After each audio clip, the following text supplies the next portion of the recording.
Olá, querida turma do sexto ano da Escola Cristã Eduardo Miller. Professor Rodrigo Valderaro aqui para mais uma videoaula de História. Bem, queridos e queridas, nós vamos utilizar o volume 4 agora do nosso livro Conquista e vamos abrir no capítulo 13, na página 2, tá bom? O assunto que nós vamos estudar é uma consequência do que estávamos estudando. Primeiro tivemos o estudo dos árabes, relacionando ele com a queda do Império Romano, a transição da Idade Antiga para a Idade Média, e vamos chegar nesse importante ponto da história da Europa Ocidental que se chama feudalismo. Gente, não se preocupem, é um nome novo, é um termo novo, mas basicamente nós vamos estudar a época da Europa que está caracterizada pela cavalaria, pelos castelos, pelos laços de fidelidade e honra à palavra, combinação do modo de vida germânico com o modo de vida cristão romano. Então, nós vamos ter a produção aí de um sistema chamado feudalismo que vai caracterizar a vida da Europa por pelo menos 1000 anos, partindo justamente daquele contexto que estávamos estudando na aula passada, século V a século XV. Queridos, vamos lá. Abra o livro de vocês na página 2 e venham comigo que eu vou resumindo e explicando todo esse capítulo para vocês, tá bom? Dessa vez nós não vamos tratar linha por linha, página por página. O objetivo aqui é conseguir resumir um capítulo grande para quando vocês forem lê-lo e resolver as questões, vocês terem uma boa base. Bem, gente, primeiro de tudo, vamos entender o que significa sistema feudal. Na página 3 de vocês, diz aí que o feudalismo é um sistema político, econômico e social. O que isso significa? Político. Um sistema político quer dizer que ele tem implicações nas 3 esferas da vida da humanidade daquele momento.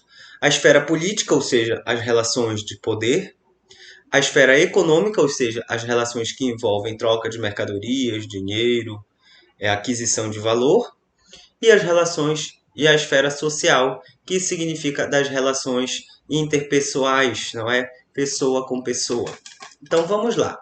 O sistema feudal ou feudalismo é um sistema político, econômico e social. Político por quê? Ele vai ter a característica política de ser um sistema de descentralização do poder e fragmentação territorial. O que significa? Que o poder não é exercido por uma pessoa só. Pelo contrário, existem várias pessoas exercendo o poder e nós vamos logo mais estudar quem são e como são chamadas. Outra, a característica do sistema feudal na esfera política é a fragmentação territorial, ou seja, o território ele não é uno, ele não é homogêneo. A noção de território ela é diferente da noção que era em Roma, é diferente da noção de cidade. Nós temos um território bem fragmentado, ou seja, pensem o país do Brasil. Vocês veem o país do Brasil, ele é grande. Agora dividam o país em 26 estados e no Distrito Federal. Nós vemos um território fragmentado. Então, a ideia de fragmentação territorial significa uma terra toda dividida em diferentes porções territoriais com limites, né? E cada território desse fragmentário tem uma pessoa responsável por governar aquele território. Então, por isso que o sistema feudal é um sistema de fragmentação territorial e de descentralização do poder. Vocês vão entender bem melhor visualizando nos próximos slides. Já o sistema econômico ele é caracterizado pela produção agrícola e artesanal, ou seja, os principais produtos econômicos produzidos durante o período do feudalismo vão ser produtos de origem agrícola, ou seja, trigo, frutas, produtos de criação de animais, produtos de origem agrícola, ou seja, vindos da agricultura e da pecuária. Também vai ter uma grande diminuição das atividades comerciais, ou seja, o comércio vai declinar. O comércio já não vai mais ser tão bem estimulado, valorizado e realizado como foi durante o Império Romano, do Oriente, do Ocidente. Então, vai ter aí uma grande diferença que o comércio ele vai deixar de ser uma atividade econômica muito grande. Então, essas duas características são fundamentais para entender o lado econômico, a esfera econômica dentro do feudalismo. A maior parte da produção é agrícola, ou seja, de alimentos vindos do campo, e o comércio é uma atividade que não é muito realizada. Por fim, na esfera social, a gente tem um aumento, uma exacerbação da vida rural, o que significa que a maioria das pessoas vive no campo e temos uma sociedade estamental. O que significa isso? Que as pessoas elas estão divididas em estamentos, que a gente conhece hoje como classe social, né? Mas é como se fosse a posição delas na hierarquia da sociedade. Então, nós temos estamentos, esses estamentos são fixos, ou seja, uma pessoa dificilmente pode vir a se subir, né? Uma pessoa que é pobre dificilmente vai ficar rica, porque a sociedade está organizada dessa forma, para que ela não ascenda e nem descenda, ok? Então, gravem esse slide. Está aqui na página 3 de vocês. Depois vocês vão ler e vão conseguir grifar as partes mais importantes. Isso aqui é um panorama geral do que é o sistema feudal. Para a gente entender o que é o sistema feudal, a gente precisa entender o que é o feudo. Na página 4 tem um excelente exemplo de feudo, diferente dessa imagem que eu coloquei aqui. Gente, um feudo, para começo de conversa, ele é a unidade de produção durante a Idade Média, durante o feudalismo. Professor, o que significa unidade de produção? Significa que tudo era produzido dentro do feudo. A vida produtiva girava em torno do feudo. Só era possível se produzir alimentos, se produzir riquezas, se alimentar e ter seu sustento a partir do feudo. O feudo então se torna a unidade de produção. Se hoje nós temos as fábricas, nós temos os shopping centers, os centros comerciais, os centros econômicos, que são as unidades de produção das riquezas da nossa sociedade hoje em dia, nós temos o feudo durante a Idade Média da Europa Ocidental. Era ali que toda a vida produtiva era realizada. O feudo ele tinha a característica de ser autossuficiente, o que significa que tudo que era produzido no feudo era utilizado para se sobreviver dentro do feudo. Não era necessário se buscar fora dos feudos as coisas que eram precisas para a vida, o que fosse necessário na vida. Então o feudo era autossuficiente, não precisava ter que procurar fora dele ou comercializar com outros feudos. Bastava-se o que era produzido ali no feudo. Por quê? O feudo era muito grande, gente. O feudo era uma área delimitada por fortificações, geralmente. Ela geralmente tinha um castelo, que era a moradia do senhor feudal. O senhor feudal é a autoridade máxima dentro de um feudo.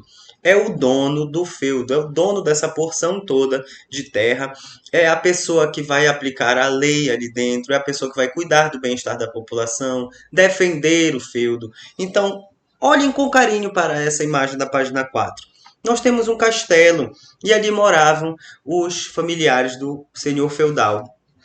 Tem também um moinho que era usado para moer grãos, e eu posso mostrar aqui nesse slide para vocês. Tinham os mansos, senhorial, servil e comunal. Manso é o nome dado a plantações. Então nós temos aí uma porção de terra muito grande. Um feudo hoje pode ser considerado do tamanho de bairros inteiros. Talvez a cidade inteira de Coraci poderia se igualar a um feudo da Idade Média da Europa. E a gente tem ali um castelo, onde vai morar o dono do feudo com a sua família. Vai ter as terras que servem para a plantação, e a gente vai detalhar tudinho o que é. No material de vocês está bem detalhado.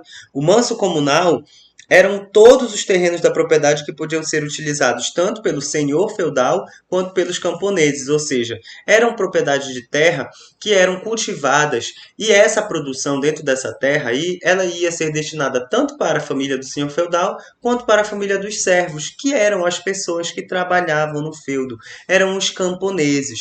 Esses camponeses, gente, eles viviam no feudo. Então tinha aqui o local da casa deles, né? Os servos moravam dentro de uma aldeia. Ela também, nessa aldeia, tinha uma capela ou uma igreja, ou seja, em cada feudo tinha que ter uma igreja, em cada feudo tinha que ter a moradia dos servos, que formavam uma aldeia, e as plantações. Essas plantações recebem nomes de manso, porque são terras, e essas terras, uma delas só podem ser de propriedade do senhor feudal, ou seja, tudo que era produzido nessas terras ia direto para o castelo, para o senhor feudal. O manso servil eram as terras onde os camponeses e servos, né, eles iam plantar para sobreviver. O que eles plantassem aqui era para eles comerem. E tinha o manso comunal, que eram as terras comuns, em que os trabalhadores, os camponeses, tinham que plantar e a produção daí ia uma parte para a igreja, ia uma parte para o dono do feudo, para o castelo, e uma parte pequena ali para os servos, né? Então, o feudo ele era como se fosse uma grande cidade, um grande território que tinha a casa do administrador, a casa das pessoas que trabalham ali e as plantações que serviam para produzir o alimento que vai ser destinado aí às pessoas que lá moravam. Então, o feudo abrigava milhares de pessoas, né? Centenas de pessoas, familiares. Então, um feudo podia morar milhares de pessoas. E aí existia toda essa organização. O feudo, ele era um espaço um territorial delimitado. Ele geralmente ficava em áreas afastadas das antigas cidades, justamente porque não está mais seguro morar nas cidades, como nós vimos na aula passada. As cidades estão sendo constantemente invadidas. O segredo, né, a salvação é ir para os campos. E aí cria-se os feudos, que são espaços que estão ali protegidos geralmente por fortificações. Eles têm essa lógica bem divididinha e eu vou trabalhando isso com vocês ao longo do slide. Vamos com calma. Na página 6 tem o tópico economia feudal. Gente, a economia feudal era fortemente baseada na agricultura. Então eu trago aqui para vocês no meio uma imagem de camponeses tratando a terra. Atrás o castelo e a igreja, né? Então a gente entende que eles estão dentro de um feudo. Essa aqui é a plantação do feudo. E a agricultura é a principal atividade econômica executada dentro do feudo. É o plantio de trigo, de uvas, de algodão, de gêneros que servem ali para a vida, para o dia a dia dos camponeses, dos senhores feudais, da família dos senhores feudais. Então se plantava e se colhia tudo o que precisava. O trigo para fazer o pão, se plantava o algodão para se fazer as roupas, se plantavam as frutas que iam basear a alimentação dessas pessoas, né? Então a agricultura era a principal atividade. Ao lado vinha a caça e a pecuária. Então tem aqui ao lado uma imagem dos caçadores. Gente, quem caçavam era a nobreza, ou seja, os moradores do feudo pertencentes à família do senhor feudal. Eram eles que, desde que se ocupavam da caça. Eles tinham essa atividade de caçar. Eles levavam seus cães para a caça e suas armas e caçavam animais dentro dos bosques. Os bosques eram parte dos feudos também, né? Eram aquelas florestas. O feudo, gente, era muito grande. Imaginem tamanho de Coraci toda. Então ali tem áreas que eram florestas, áreas que eram plantações, áreas que eram de moradia, rios, moinhos, né? A gente vai ver mais à frente que tinham algumas oficinas no feudo, como essa imagem aqui está mostrando. Tinham oficinas para moer os grãos para fazer o pão, o forno para assar o pão, a prensa para amassar os grãos e poder fazer as farinhas. Então, lá dentro do feudo tinha muitas oficinas que eram destinadas a beneficiar os produtos, né? Tinha os fiários para poder fazer roupas, criação de ovelhas para poder dar a lã para fazer roupas. Então, gente, o feudo era como se fosse uma grande cidade, um grande campo, e que ali se produzia de tudo que era necessário para se viver lá. Então também tinha a extração de madeira, né, o extrativismo, se derrubava madeiras para fazer os móveis, para fazer as casas, e também para se conseguir os itens necessários, né, frutas, etc., também que davam em árvores. Nos feudos, como já comentei, tinha a manufatura de produtos, ou seja, se fazia roupas, se fazia casas, se faziam móveis, se faziam utensílios, relógios, tudo, gente, que vocês imaginam que era necessário para viver na Europa de 1000 anos atrás, de 2000 anos, de 1500 anos atrás, existia ali dentro do feudo. Então, os móveis, os relógios, as cadeiras, né, as mesas, as roupas, as armas, tudo isso era produzido dentro do feudo. Não tinha por que ir para a cidade comprar. Esse é o grande ponto que eu quero que vocês entendam. As cidades, elas não são mais locais de grande aglomeração, de concentração de serviços. Não tem mais por que ir na cidade, ir para grandes feiras para comprar produtos. Isso daí está em decadência durante o feudalismo. O que está em alta? O feudo produzir tudo. Grandes espaços delimitados ali, protegidos contra invasões de povos estrangeiros ou povos bárbaros, que eles servem ali para que tudo se viva, não precise se sair dali do feudo. Por fim, as trocas, se elas houvessem, que eram bem poucas, por exemplo, alguns feudos tinham que trocar seus produtos por sal, porque alguns feudos não produziam sal, porque não estavam perto do mar. Alguns feudos não tinham como produzir carvão, né, porque tinham poucas árvores. Alguns feudos não tinham como fornecer pedra, porque não tinha, né, não eram próximos ali de pedreiras para se extrair pedra. Então, o escambo, que é a troca, era uma forma de trocar produtos que um feudo tinha por outro. O escambo é a troca, por exemplo. Eu troco uma caneta com o lápis de outra pessoa. Então isso é o escambo, trocar um produto por outro. Não trocar um produto por dinheiro. O comércio, que é a troca de produtos por dinheiro, está em decadência. Lembre-se sempre disso. Então, se precisasse de alguma coisa que não tinha no feudo, era trocado por algo que se tinha no seu próprio feudo. Era essa a lógica da economia feudal, que está na página 6 de vocês. Para a gente entender a sociedade feudal, tem essa iluminura na página 7, que ela ilustra muito bem. A sociedade feudal é feita de 3 estamentos. O clero, que é este aqui, ele está representado na figura de um orador, ou seja, o clero eram as pessoas ligadas à igreja, aquelas pessoas que rezavam. E a gente vai ver o papel dela especificamente nos próximos slides. Abaixo do clero, como segunda ordem de importância, tinha a nobreza, que eram as pessoas que tinham títulos de nobreza, como condes, marqueses, viscondes, barões, duques, duquesas, viscondessas, enfim. Pessoas que eram donas de títulos. Geralmente essa nobreza ela possuía terras e essa nobreza tinha a função de guerrear. Tá? A principal atividade da nobreza era a guerra. A guerra seja para conquistar novas terras, a guerra seja como atividade, né, de diversão. E por fim nós temos os camponeses e artesãos, que era a maioria da população que segurava essa sociedade toda. Com o quê? Com o trabalho. Eram os trabalhadores braçais. A gente não tem escravidão na sociedade feudal. A gente tem camponeses e artesãos. E a gente vai ver como eles estão ligados aos seus senhores por laços de fidelidade. Logo mais. Então, para a gente entender a sociedade feudal, a gente tem que entender que tem 3 estamentos. Aqueles que oram, que são chamados em latim oratores, aqueles que guerreiam, que são os chamados belatores, e aqueles que trabalham, que são chamados os laboratores. Quem ora? O clero, a igreja. Quem guerreia? A nobreza. E quem trabalha? Camponeses e artesãos. Oratores, belatores, laboratores. Traduzindo do latim, aqueles que rezam, aqueles que guerreiam, aqueles que trabalham.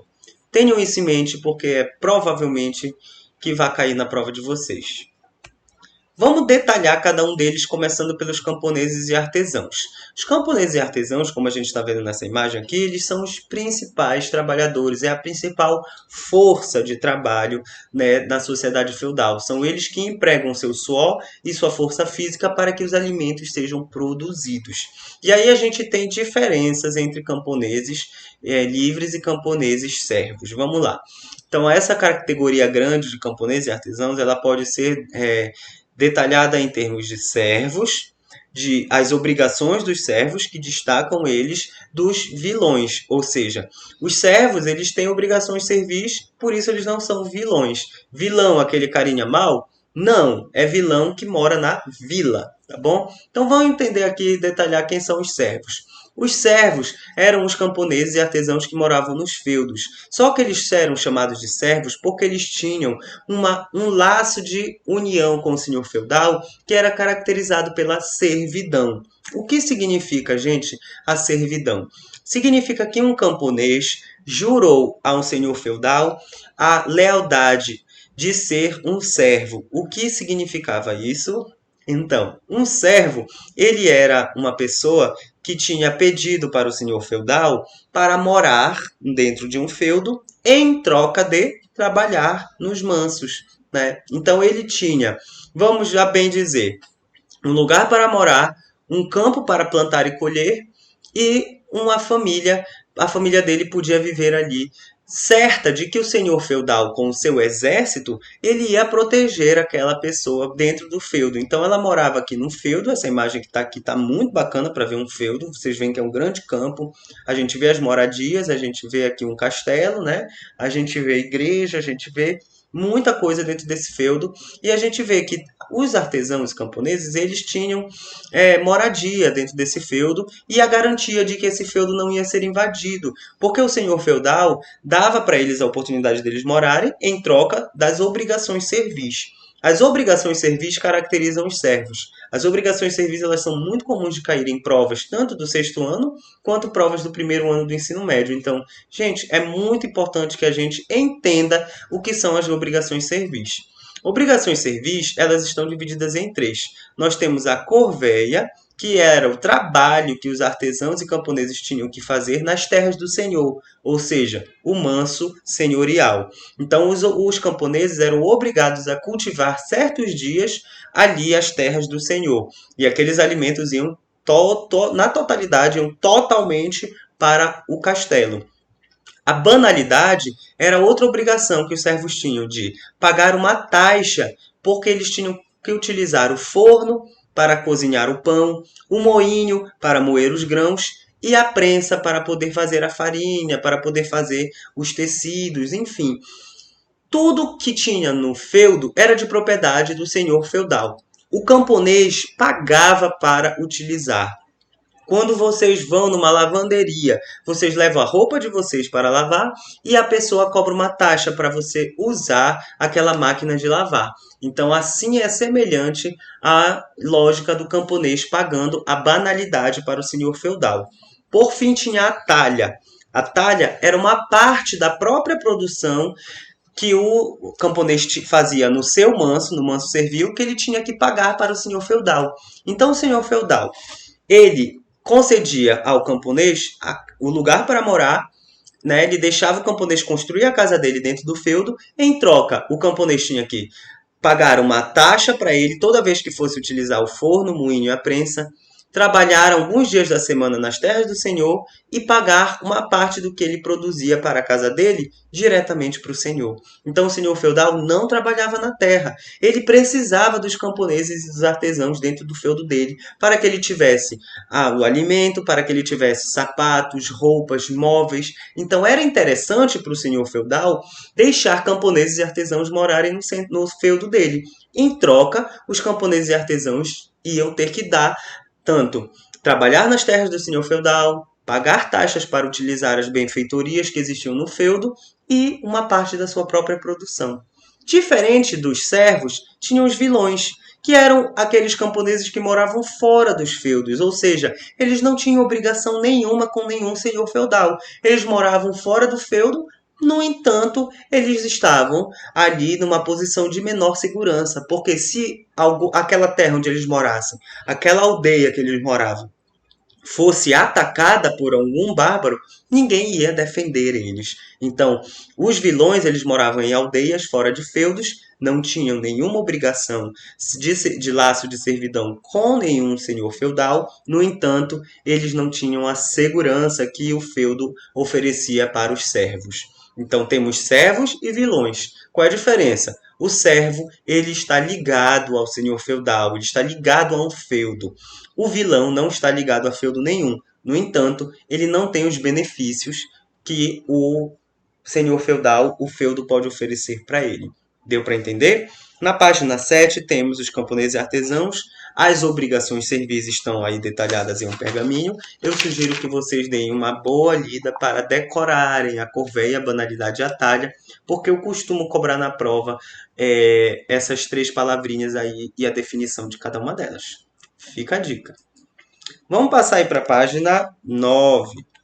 A nobreza ela está dividida, gente, entre alta nobreza e baixa nobreza. Para recordar, a nobreza é aquela classe, aquele estamento das pessoas que guerreiam, que se ocupam da guerra.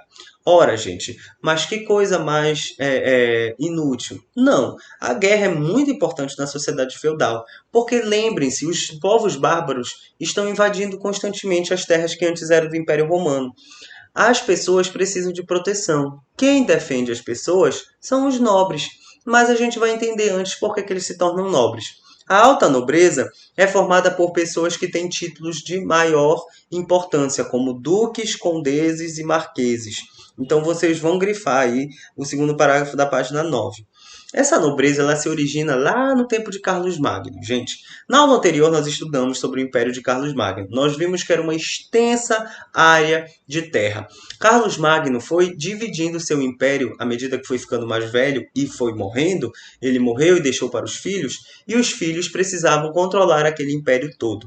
Qual foi a lógica que os filhos dele implantaram? Eles começaram a dividir as terras que eles possuíam para outras pessoas, deixando a eles um título de nobreza para que eles fossem ligados à família de Carlos Magno e aquelas terras continuassem em boa administração, não fossem terras que fossem ser perdidas para as invasões bárbaras. Então, aí é que começam esses títulos de nobreza. A família de Carlos Magno ia concedendo títulos de nobreza: duque, conde, marquês. E a baixa nobreza era formada por barões, viscondes e cavaleiros. Então existia ali dentro dessa classe chamada nobreza pessoas com maior importância e pessoas com menor importância. Então aqueles que possuíam títulos mais elevados era a alta nobreza. Aqueles que possuíam títulos menos elevados, que tinham menos prestígio dentro da nobreza, era chamada a baixa nobreza. Essa nobreza, gente, ela tinha essa herança de Carlos Magno. Ela tinha suas terras e para controlar as terras, que eram muito grandes, alguns nobres tinham esse costume, essa estratégia de doar terras a outras pessoas, a outros nobres, tá? A nobreza doava terras entre outros nobres. Era como se fosse, gente, grande família. O primo de um nobre vai doar terras para o outro primo. E aí aquele que doava terras, ele era conhecido por suzerano. Então tá aí no sexto parágrafo da página 9 o detalhamento do que é suzerano, que é aquela pessoa que doava as terras. Aqui em cima eu tenho a imagem de uma cerimônia de doação de terras. Essa pessoa aqui está doando uma terra a essa outra pessoa. Esse aqui é o suzerano e, em consequência, quem recebia a terra era o vassalo. Gente, qual é a lógica de doar terras? O suzerano tinha que doar a terra que ele não poderia proteger, porque ele já tinha seu próprio feudo. Então, o que ele fazia? Ele doava um feudo a outro nobre para que esse outro nobre cuidasse do feudo, né? Produzisse dentro do feudo, levasse camponeses e artesãos, colocasse ali seu exército para defender aquelas terras, e aí aquele feudo ficava tudo em família. Então, um suzerano era aquele que doava terras. O vassalo era aquele que recebia. E aí, em troca, o vassalo jurava fidelidade ao seu suzerano. E essa fidelidade, gente, ela tem que ser expressa em termos de lealdade, de defender o suzerano. Caso o feudo do suzerano fosse invadido, o vassalo tinha que reunir todo o seu exército e ir defender o feudo do suzerano.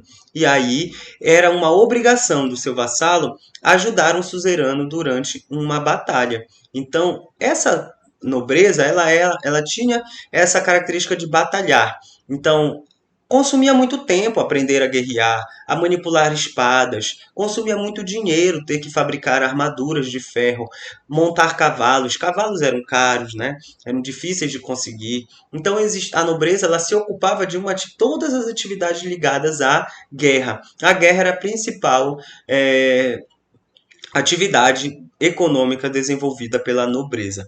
E essa nobreza dividida em alta e baixa também tem esse costume de se estabelecer laços de suzerania e vassalagem. A cerimônia da suzerania e da vassalagem, gente, ela está na página 10. Ela tem três aspectos. A homenagem, que é o momento em que dois homens ficavam um frente a frente, um se ajoelhava e se tornava vassalo, e o outro concedia a ele a terra.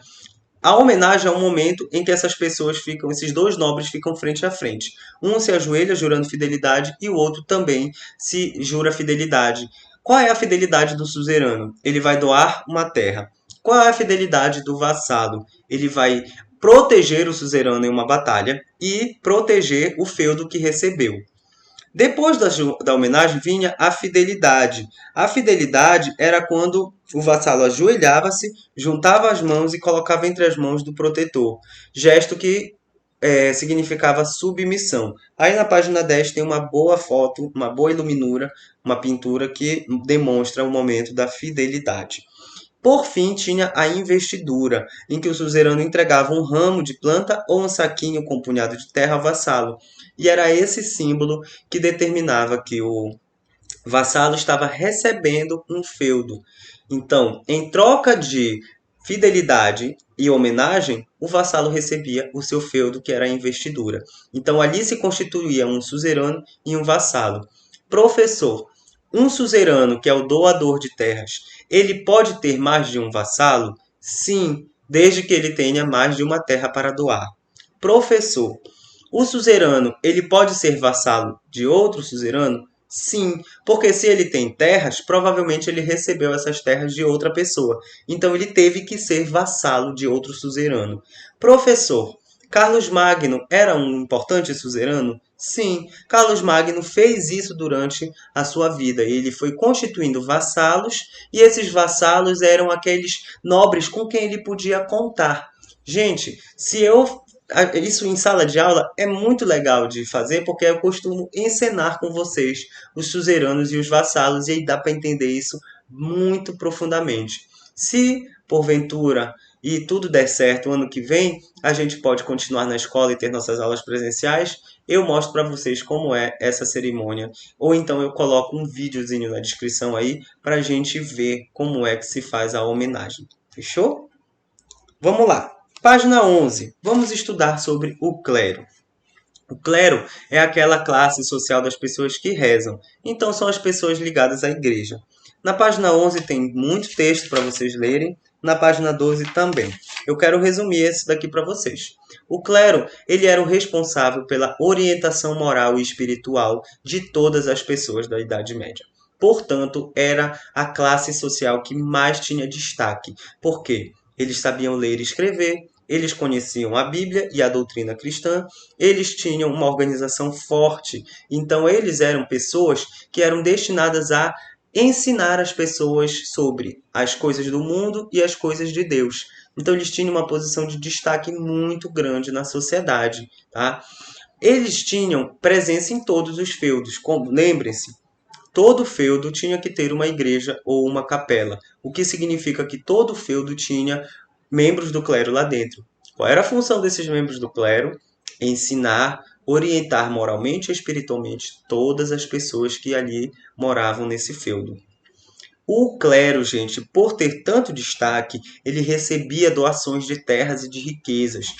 Nobres que se ocupavam de batalha doavam muitas terras para a igreja como forma de agradecimento, gente, porque a igreja ela conseguia manter a ordem das coisas, ensinando as pessoas sobre o que deve ser feito e o que não deve ser feito, sobre o que é agradável aos olhos de Deus e o que é desagradável.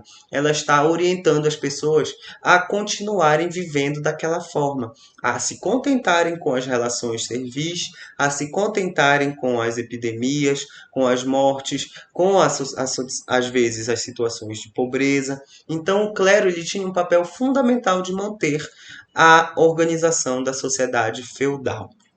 Por fim, o clero estava separado em secular e regular. O que era o clero secular? Era os membros da igreja que se ocupavam de rezar as missas. Eram as pessoas que estavam mais próximas do povo. Então eles entravam em contato direto com o povo e eles também tinham que administrar as riquezas da igreja. Então, um exemplo de membros do clero secular podem ser os padres, os bispos e o papa. Já o clero regular, ele eram os membros da igreja que deveriam se ocupar de escrever a doutrina, de estudar a Bíblia e de ensinar as pessoas. Então, membros do clero regular geralmente eram os monges, eram essas pessoas que se ocupavam aqui em escrever e estudar a Bíblia. Geralmente, eles não tinham contato com o povo e nem com as riquezas da igreja. Eles viviam em monastérios afastados dos feudos e lá eles viviam para rezar somente e estudar a Bíblia. Então, gente, o clero é uma das instituições mais importantes aí da sociedade feudal. Durante 1000 anos, eles é que foram responsáveis por manter a ordem da sociedade. As mulheres na sociedade feudal, gente, por fim, para terminar o nosso material, elas tinham diversas posições dentro dessa sociedade, podendo inclusive ocupar posições de poder, como condessas, marquesas e até rainhas, como é o caso da rainha da Inglaterra. Elas também poderiam se dedicar ao campo e serem aos afazeres domésticos, né? Poderiam ser camponesas e também cuidar dos seus filhos, cuidar dos filhos dos nobres também, né? Caso elas fossem servas. Ou elas poderiam se dedicar à vida religiosa, né? A serem freiras e a estudarem a Bíblia. Então, as mulheres elas poderiam ou não ter acesso à educação, poderiam ou não ter acesso à nobreza, porque poderiam nascer nobres, ou poderiam nascer camponesas e não terem, né, nem acesso à educação e nem possibilidade de ascender à nobreza. Então, a educação ela poderia ou não ser dada às mulheres. E claro, era uma educação diferente. Poucas mulheres se tornavam guerreiras. A guerra era uma atividade quase que exclusivamente masculina. As mulheres, elas geralmente aprendiam os afazeres domésticos, aprendiam a ler a Bíblia, a catequese, a ensinar as crianças, aprendiam música, aprendiam a afiar, né? Algumas aprendiam a arte da guerra, como arco e flecha, manuseio de espadas, mas não era muito comum, tá? Os casamentos eram sempre arranjados, né, gente? Tanto se fosse da nobreza quanto se fosse entre camponeses, né? E se elas fossem membros do clero, elas não poderiam casar-se, né? Elas geralmente iam ser freiras. Então os casamentos eram arranjados. Qual é o objetivo do casamento, gente, nesse tempo? É continuar a fazer os laços familiares mais fortes. Nobres casavam-se com nobres para que as terras deles continuassem em família. Camponeses casavam-se com camponeses porque camponeses não iam se casar com nobres. As relações de casamento são de interesse.